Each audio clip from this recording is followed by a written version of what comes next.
ಕ್ಷೇತ್ರ ದೇವತೆ ಕಾಡಸಿದ್ದೇಶ್ವರ ಪಾದಪದ್ಮಗಳಲ್ಲಿ ನತಮಸ್ತಕನಾಗಿ ವೇದಿಕೆ ಮೇಲೆ ಆಸೀನರಾಗಿರುವ ಪೂಜ್ಯರಿಗೆ, ಎಲ್ಲ ಹಿರಿಯರಿಗೆ ನನ್ನ ಶುಭ ಪ್ರಣಾಮಗಳನ್ನು ಅರ್ಪಿಸುತ್ತ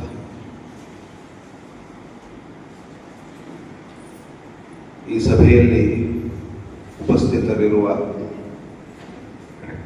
ಶಾಲಾ ಅಭಿವೃದ್ಧಿ ಮತ್ತು ಮೇಲುಸ್ತುವಾರಿ ಸಮಿತಿಯ ಎಲ್ಲ ಪದಾಧಿಕಾರಿಗಳಿಗೆ ನನ್ನ ನಮನಗಳನ್ನು ಅರ್ಪಿಸುತ್ತಾ,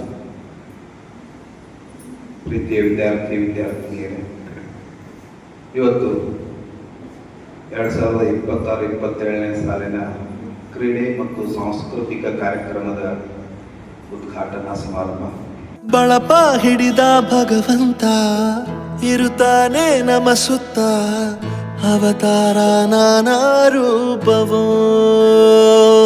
ನಮ್ಮೆಲ್ಲ ಹಣೆ ಬರಹ ತಿದ್ದಿ ಬರೆಯಲು ಕತ್ತಲೆಯಿಂದ ಬಂತ ನಮ್ಮ ಕೈಯ ಹಿಡಿಯುತ್ತ ಕರೆದೊಯ್ದ ಬೆಳಕು ತೋರಲು, ನಯವಾಗಿ ಗದರೋದು ನಮ್ಮ ಬೆಳೆಸಲು,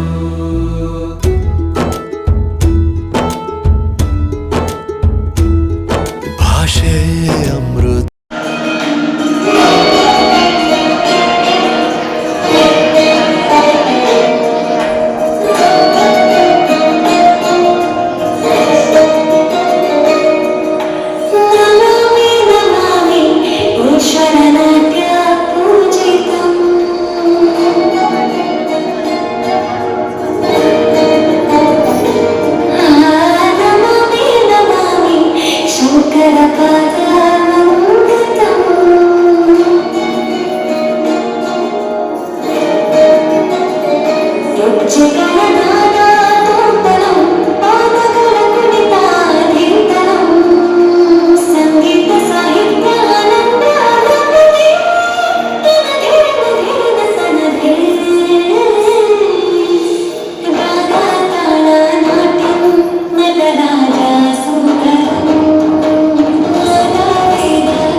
ಜಗದ ಜ್ಞಾನದ ಸಿರಿಯೇ, ಆಧ್ಯಾತ್ಮದ ಅಂದದ ದೊರೆಯೇ, ಮಿಂಚಿನಂತೆ ಮರೆಯಾಗುವುದು ಧನವೇ.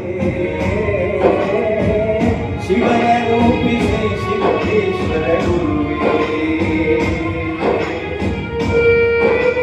ನಿಮ್ಮ ವಚನ ಮಧುರ, ನಿಮ್ಮ ಕೀರ್ತಿ ಅಮರ, ನೀವು ಕೊಟ್ಟ ಜ್ಞಾನದ ಬುದ್ಧಿ ಎಂದೆಂದಿಗೂ ಅಜರಾಮರ.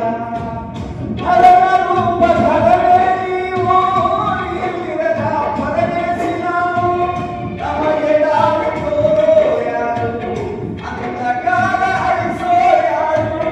ಹರನ ರೂಪ ಧರವೇ ನೀವು, ಇಲ್ಲಿರದ ಪರದೇಶಿ ನಾವು, ನಮಗೆ ದಾರಿ ತೋರೋ ಯಾರು, ಅಂಧಕಾರ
ಕಲ್ಲು ಕಲ್ಲಿನಲಿ ಕನ್ನಡ ನುಡಿ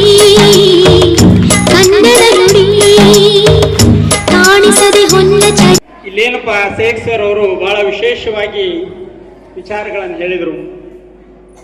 ಸ್ವಾಮಿ ವಿವೇಕಾನಂದ ಅವರು ಒಂದು ಕಡೆ ಹೇಳ್ತಾರೋ, ಅವರು ಎಲ್ಲಿ ವಿಷಯ ಹೇಳ್ತಾರೋ ಅಂದ್ರೆ ಭಗವದ್ಗೀತೆ ಒಂದು ವಿಷಯವನ್ನು ಹೇಳ್ತಾರೆ. ಕ್ಲೈಬ್ಯಂ ಮಹಾಸ್ಮಗಮ ಪಾರ್ಥ ನೈತತ್ವ ಉಪಪದ್ಧತೆ ಕ್ಷುದ್ರಂ ಹೃದಯ ದೌರ್ಬಲ್ಯಂ ತೆಕ್ತು ಉತ್ತಿಷ್ಟ ಪರಂತಪ ಅಂತ ಹೇಳಿ ಕೃಷ್ಣ ಪರಮಾತ್ಮ ಇದನ್ನು ಯಾರಿಗೆ ಹೇಳ್ತಾನೋ ಅಂದ್ರೆ ಅರ್ಜುನನಿಗೆ ಹೇಳ್ತಾನೆ. ಏನಪ್ಪ ಇಲ್ಲಿ ಯಾವಾಗ ಅವನು ಯುದ್ಧಕ್ಕೆ ಒಲ್ಲೆಣ್ಣಾಕತ್ತಿದ್ದು ಅವಾಗ ಅವನು ಹುರಿದುಂಬಿಸುವ ಸಲುವಾಗಿ ನೀನು ನಿನ್ನ ಏನು ಈ ದೌರ್ಬಲ್ಯವನ್ನು ಹೃದಯ ದೌರ್ಬಲ್ಯವನ್ನು ಬಿಟ್ಟು ಷಂಡತನವನ್ನು ಬಿಟ್ಟು ಎದ್ದೇಳು ಯುದ್ಧ ಮಾಡು ಏಳು ಅಂತೇಳಿ ಅದನ್ನೇ ಸ್ವಾಮಿ ವಿವೇಕಾನಂದರು ಎದ್ದೇಳಿ ಗುರಿ ಮುಟ್ಟುವವರಿಗೂ ನಿಲ್ಲದಿರಿ ಅಂತ ಹೇಳ್ಕೊಂಡು ಬಂದರು. ಹಂಗ ಸತತವಾದ ಪ್ರಯತ್ನದ ಬಗ್ಗೆ ಬಹಳಷ್ಟು ಸರ್ ಹೇಳ್ಕೊಂಡು ಬಂದರು.